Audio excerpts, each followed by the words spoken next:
ఈరోజు ప్రభువైన యేసుక్రీస్తు నామములో అందరికీ గుడ్ ఫ్రైడే శుభాకాంక్షలు తెలియజేస్తున్నాను. పొటాటో చికెన్ స్టూ,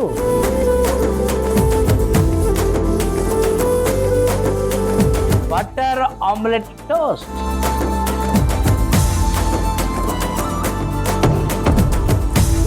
చాలా టేస్టీగా ఉంది sir. Thank you sir. Good Friday రోజు మా ప్రేక్షకులకి మంచి విషయాలు చెప్పినందుకు మీకు ఈటీవీ అభిరుచి బాబాయ్ హోటల్ తరఫున మీకు మా కృతజ్ఞతలు తెలియజేసుకున్నాం. బాబాయ్ హోటల్ గుడ్ ఫ్రైడే స్పెషల్ ఈ శుక్రవారం ఉదయం 10:30 తిరిగి రాత్రి 7 గంటలకు చూస్తూ ఉండండి మీ ఈటీవీ అభిరుచి ఛానల్లో.